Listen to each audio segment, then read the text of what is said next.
రాష్ట్రాల్లో 3.5 లక్షల ఎకరాల్లో చీనీ, నిమ్మ తోటలు సాగుతున్నాయి. ఈ మధ్య కాలంలో చీడపీడల బెడద ఎక్కువవుతోంది.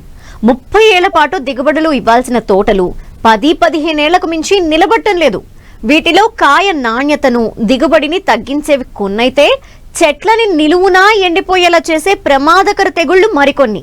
వీటి నివారణకి ఎలాంటి సస్యరక్షణ చర్యలు చేపట్టాలో తెలియజేస్తున్నారు జమ్మికుంట కృషి విజ్ఞాన కేంద్రం శాస్త్రవేత్త వేణుగోపాల్.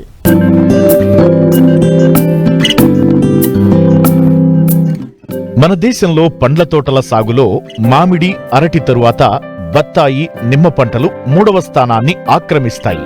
తెలంగాణ, ఆంధ్రప్రదేశ్లో బత్తాయి విస్తీర్ణంలో నల్గొండ జిల్లా అగ్రస్థానంలో ఉంది. ప్రస్తుతం వేసవి పంటను తీసుకున్న రైతు తోటలకు విశ్రాంతినివ్వగా శీతాకాలపు పంట తీసుకునే తోటల్లో కాయ, పిందె దశలో ఉంది. అయితే కొన్ని మారుతున్న వాతావరణ పరిస్థితుల కారణంగా తోటల్లో పురుగులు, తెగుళ్ల ఉధృతి పెరిగింది. వీటిని సకాలంలో అరికడితేనే నాణ్యమైన దిగుబడులు పొందేందుకు ఆస్కారముంటుంది. లేదంటే ఏడాది పంట నష్టపోవడమే కాకుండా పెట్టుబడులు సైతం చేతికి రావు. ప్రస్తుతం చీనీ, బత్తాయి తోటలకు ఆశించిన పురుగులు, తెగుళ్లు, వాటి నివారణ గురించి రైతులకు తెలియజేస్తున్నారు కరీంనగర్ జిల్లా జమ్మికుంట కృషి విజ్ఞాన కేంద్రం శాస్త్రవేత్త వేణుగోపాల్.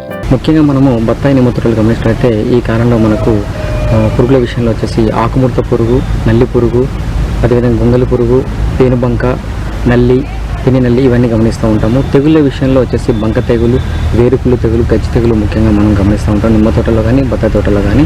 ముఖ్యంగా ఆకుముడత పురుగు వచ్చేసి మనకు ఎక్కువగా నష్టాన్ని వాటింపజేయడంలో ముఖ్యంగా ముందు పాత్ర వహిస్తూ ఉంటుంది. ఎందుకంటే మనకు ఆ వర్షాకాలం తర్వాత ఎక్కువగా కొత్త చిగురు మనం గమనిస్తూ ఉంటాము. ఈ చిగుర్ల పైన మనకు తెల్లని చారలు, అంటే వంకర టింకరగా ఉన్నటువంటి చారలు మనం గమనిస్తూ ఉంటాము. ఇవి గమనించినప్పుడు మనం ఖచ్చితంగా నివారణ చర్యలు చేపట్టకపోయినట్లయితే దీనిపైన కూడా గజ్జి తెగులు ఆక్రమించుకొని చెట్టు కొమ్మలు బాగా ఎండిపోయి మనకు ఎక్కువగా తోట కూడా ఎండిపోయే అవకాశం అయితే ఉంటుంది. ఈ యొక్క సమయంలో మనం ఒక 4 రకాలుగా ఈ యొక్క పంటను మనము కంట్రోల్ చేసుకోవడానికి ముఖ్యంగా ఈ యొక్క ఆకుముడతని మనం గమనించుకొని దీనికి నివారణకి ప్రొఫెనోఫాస్ మందును 2 ml లీటర్ నీటి కలుపుకొని పిచికారీ చేయడం ద్వారా దీన్ని నివారించుకోవచ్చును. అదేవిధంగా ఇమిడాక్లోపిడ్ మందు మనకు అందుబాటులో ఉంటుంది. 0.5 ml లీటర్ నీటి కలుపుకొని కూడా మనం పిచికారీ చేసుకొని దీన్ని నివారించవచ్చును. అదేవిధంగా మనకు మార్కెట్లో థయోమితాక్సమ్ అనే మందు కూడా మనకు అందుబాటులో ఉంటుంది. ఇది లీటర్ నీటికి 0.5 grams వరకు మనం ఉపయోగించుకున్నట్లయితే మనం ఈ యొక్క ఆకుముడత పురుగుని చాలా ఉచితంగా నివారించే అవకాశం ఉంటుంది. అదేవిధంగా మన గొంగలి పురుగు మనం గమనించినట్లయితే మనకు ఈ యొక్క గొంగలి పురుగు యొక్క గుడ్డు దశ నుంచి బయటకు రాగానే లార్వాలు అప్పుడే ఏర్పడినటువంటి కొత్త చిగురులు తినే అవకాశం ఉంటుంది. ఆ తర్వాత ఇది మనం గమనించినట్లయితే ఈ యొక్క పురుగు అనేది నల్లటి ఆకారంలో ఉండి మనకు దానిపైన తెల్లని చారలు కలిగి ఉంటుంది. ఉదాహరణకు మనకు పక్షి రెట్ట మాదిరిగానే మనకు కనిపిస్తుంది. ఇది మొత్తం ఆకులు తినడం వల్ల తెల్లారి కల్లా మనకు నిమ్మ చెట్టు కానీ, బత్త చెట్టు కానీ ఆకులు లేకుండా అవుతూ ఉంటుంది. కిరణజన్య సమక్రియ మీద ఎక్కువగా భారం పడే అవకాశం ఉండడం వల్ల చెట్టు వీక్ అయిపోయి చెట్లు ఎండిపోయే అవకాశం ఉంటుంది. కాబట్టి దీని నివారణకు మనకు నొవెల్యూరన్ మందు, అదేవిధంగా ఎమామెక్టిన్ బెంజోయేట్, ఎమామెక్టిన్ మందు కలిగినటువంటి మిశ్రమాలు కూడా మనకు మార్కెట్లో అందుబాటులో ఉన్నాయి. అవి లీటర్ నీటికి 2 ml మనం లీటర్ నీటి కలుపుకొని పిచికారీ చేసినట్లయితే ఈ యొక్క పురుగుని మనం కంట్రోల్ చేయవచ్చును. అదేవిధంగా నల్లి పురుగును మనం ఎక్కువగా నల్లి పురుగును గమనించినట్లయితే మనకు తెల్ల నల్లిని గమనించినట్లయితే మనకు ఆకుపైన ఎక్కువగా ఆకుమచ్చలు ఏర్పడుతూ ఉంటాయి. అదేవిధంగా కిరణజన్య సమక్రియ దెబ్బతినడం వల్ల కూడా చెట్టు బాగా వీక్ అయిపోయే అవకాశం అయితే ఉంటుంది.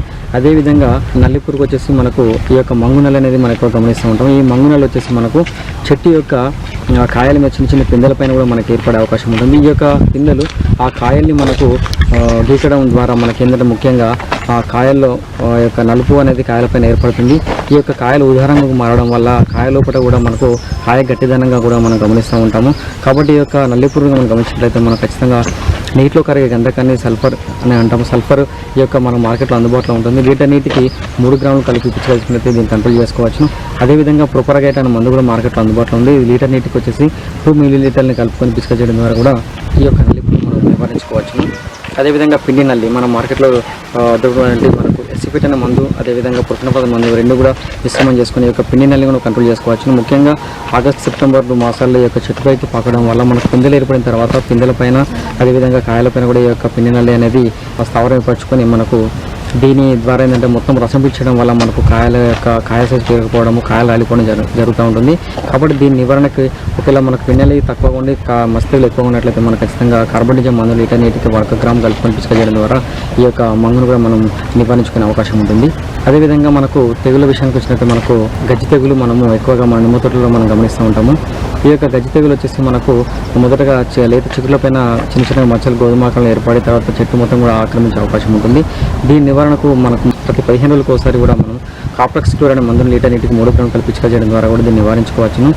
అదేవిధంగా మనకు ఎక్కడైతే మన గజ్జి తెగులు గమనిస్తామో ఆ యొక్క చోట మనం ఖచ్చితంగా ఒక చిన్న గోనె సంచిని తీసుకొని దాన్ని గోకినట్టు చేసి కానీ ఆ యొక్క భాగంలో మనము ఈ యొక్క కాప్లెక్స్ క్లోరైడ్ కానీ బోడాక్స్ పేస్ట్ కానీ మిశ్రమాన్ని మనం పూసినట్లయితే మనకు ఈ యొక్క గజ్జి తెగులు నివారించుకునే అవకాశం ఎక్కువ ఉంటుంది. పిచికారీ చేయడానికి మందుల విషయంలో వచ్చినట్లయితే మనకు కాప్లెక్స్ క్లోరైడ్ అదేవిధంగా స్ట్రెప్టోసైక్లిన్ మందులు కూడా 2 మిశ్రమాన్ని కూడా మనం పిచికారీ చేసుకోవచ్చు.